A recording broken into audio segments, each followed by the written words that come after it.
సరైన ప్రాపర్టీని ఎంచుకోవడంలో తికమక పడుతున్నారా? ఇక ఆ కన్ఫ్యూజన్ వద్దు. అపార్ట్మెంట్లు, విల్లాలు, ప్లాట్లు మీకు కావలసినవన్నీ ఒకే చోట.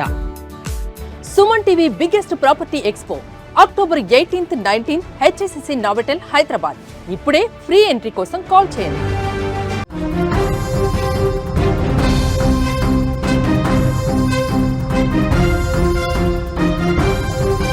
హైదరాబాద్ లో కిడ్నాప్ కలకలం రేగింది.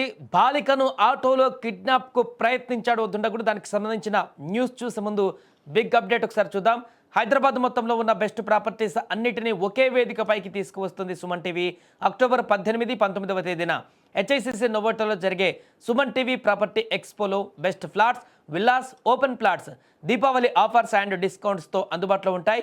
మీరు విజిట్ చేసి ప్రతి గంటకి ఒక గోల్డ్ కాయిన్ని గెలుచుకునేటువంటి ఛాన్స్ కూడా ఉంది. ఫ్యామిలీతో రండి, మీ డ్రీమ్ ప్రాపర్టీని సొంతం చేసుకోండి. రైట్, ఇక మన వార్తలోకి వెళ్తే, చిన్నారులపైన ఆకృత్యాలు. ఈ మధ్య కాలంలో ఈ మాట తరచుగా వినపడుతుంది. పిల్లలపైన అత్యాచార ఘటనలు, లైంగిక వేధింపుల కేసులు రోజురోజుకు పెరుగుతున్నటువంటి తీరు సమాజాన్ని తీవ్ర కలవరపెడుతుంది. స్కూల్ నుంచి ఇంటికి వెళ్తే క్రమంలో చిన్నారి బాలికలకు రక్షణ లేకుండా పోతుంది. సరిగ్గా ఇలాంటి ఒక సంచలనాత్మక ఘటన తాజాగా పాత బస్తీలో ఆలస్యంగా వెలుగులోకి వచ్చింది. మీర్ చౌక్ పోలీస్ స్టేషన్ పరిధిలో జరిగిన ఈ కిడ్నాప్, లైంగిక వేధింపుల యత్నం స్థానికంగా తీవ్ర కలకలం రేపింది.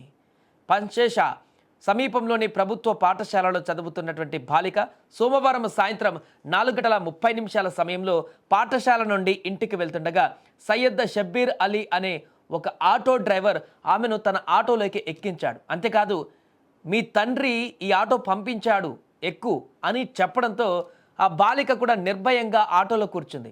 తర్వాత డ్రైవర్ ఆమెను మలక్పేట వైపు తీసుకువెళ్ళాడు. అనుమానం వచ్చిన బాలిక ధైర్యంగా ఆటో నుంచి దూకేసింది. ఆ సమయంలో స్థానికులు ఆ దృశ్యాన్ని గమనించి ఆటో డ్రైవర్ని పట్టుకొని మలక్పేట పోలీస్ స్టేషన్కు అప్పగించారు. అనంతరం మలక్పేట పోలీసులు నిందితుడు సయ్యద్ షబ్బీర్ అలీతో పాటు బాధిత బాలికను మీర్ చౌక్ పోలీస్ స్టేషన్కు అప్పగించారు. బాలిక తండ్రి పండ్లు అమ్ముకునే వ్యాపారం చేస్తుండగా పోలీసులు ఇప్పుడు పోక్సో చట్టం కింద కేసు నమోదు చేసి దర్యాప్తు ప్రారంభించారు. అయితే ఈ ఘటన ప్రస్తుతం స్థానికంగా కలకలం రేపింది. బాలిక చాకచక్యంగా పరుగున పెడుతున్నటువంటి ఆటో నుంచి దూకింది కాబట్టి తను ఈరోజు కిడ్నాప్ బారి నుంచి బయటపడింది. లేదంటే ఖచ్చితంగా ఆ బాలిక ఈరోజు ఎవరికి దక్కకుండా పోయేది. ఇలాంటి ఘటనలు నిత్యం జరుగుతూనే ఉన్నా ఇంకా కిడ్నాప్ ముఠాలు, కిడ్నాప్ సంబంధించినటువంటి ఇలాంటి నేరగాళ్ళు ఇంకా ఈ ఘటనలకు పాల్పడుతూనే ఉన్నారు.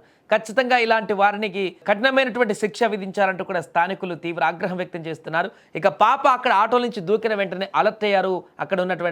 అక్కడ స్థానికులు కూడా, రోడ్డు మీద ఉన్నటువంటి స్థానికులందరూ కూడా అలర్ట్ అయ్యారు. వెంటనే గమనించి పరిగెత్తుకుంటూ వెళ్ళి ఆటో డ్రైవర్ని పట్టుకున్నారు.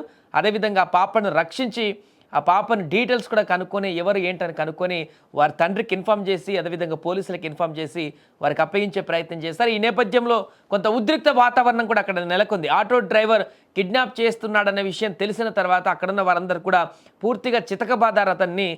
బాలిక కిడ్నాప్ చేయడమే కాదు, లైంగిక వేధింపులకు సంబంధించినటువంటి అంశం కూడా దీంట్లో జోడించి ఉన్నటువంటి అంశం కూడా కనపడుతుంది. కాబట్టి అక్కడ దొరకగానే ఆ డ్రైవర్ని చితకబాదేసిన తర్వాత పోలీసులకు అప్పగించారు.